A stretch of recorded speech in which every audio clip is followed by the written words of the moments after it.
10년 전만 하더라도 일본이 아시아를 대표하는 이미지가 있었습니다. 그렇다 보니 아시아인들은 일본 사람처럼 키가 작다라는 이미지가 한국을 포함한 아시아 국가들에 대한 이미지로 외국인들에게 각인되어 왔던 것도 사실입니다.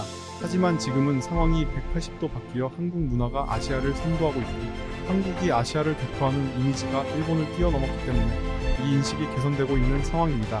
하지만 일본 커뮤니티에는 아직도 한국인보다 일본인이 키가 더 크다, 이런 말도 안 되는 글들이 올라오기도 합니다.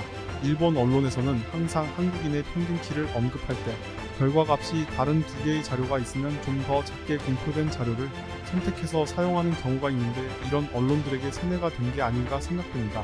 한국인 평균 키 자료는 병무청의 경우는 173사로 나오고 해외에서 직접 조사한 경우는 175 이상으로 나오는 경우가 많습니다. 상대적으로 일본의 평균 키는 한국보다 작은 170 정도로 발표되고 있습니다. 그러나 한국과 일본을 외국인들이 커뮤니티 글을 올리며 두 나라의 차이가 점점 밝혀지고 있는데요. 사실 한국은 일본보다 평균 키가 작았던 적이 없었습니다. 최근 한국 문화가 인기를 얻으면서 일본에서 한국 가수나 배우들의 인기가 높아지고 있는데, 물론 실력에서도 월등히 앞서지만 다른 큰 이유 중 하나가 일본인과 다른 훤칠한 키와 외모가 아니냐는 말도 있었습니다. 꽤 오래전 사진이지만 소녀시대가 일본 방송에 출연했고 그 옆에 일본 출연진이 서 있었는데 한눈에 봐도 키 차이가 많이 난다는 것을 알 수 있었습니다. 일본인들은 항상 한국인과 신체적 특성 등을 자주 비교하며 더 우월하다라는 기분을 느끼고 싶어합니다. 하지만 일본인과 한국인이 섭취하는 하루 평균 칼로리가 한국인보다 적게 먹는데 당연한 결과라고 생각됩니다. 심지어 국가적으로 육식을 금지했던 기간도 있었습니다. 675년 덴무덴노가 육식을 금하도록 선포한 명령으로 1872년 메이지 덴노가 해제할 때까지 약 1200년 동안 유지되어 일본인들은 오랫동안 고기를 먹지 못했던 적이 있습니다.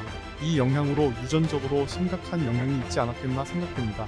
이 차이로 인해 영양 섭취에 따른 한국과 일본이 성인 남성 평균 키는 계속 벌어져 한국 남성은 아시아에서 두 번째로 키가 크게 되었습니다.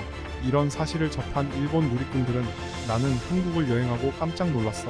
당연히 일본인보다 키가 비슷하거나 작지 않을까? 라고 생각을 했는데 지하철을 탔는데 대부분 나보다 키가 컸다라며 이게 대체 어떻게 된 일인지 모르겠다라며 놀라는 반응이었습니다. 또 다른 누리꾼은 내가 일본에서 봤던 기사에서는 일본인이 근소하게 더 크다는 내용이 있었는데 실제로 내가 한국을 여행하면서 느낀 것은 일본인보다 한국인이 더 컸다는 것입니다. 대체 언제부터 한국인들이 일본인보다 키가 더 크게 된 건지 궁금하다고 말하며 한국은 정말 모든 부분에서 일본을 앞서고 있구나 라는 생각이 들었다고 했습니다. 모든 부분에서 강한 대한민국이 되길 바라며 이번 영상은 여기서 마치겠습니다. 시청해주셔서 감사합니다.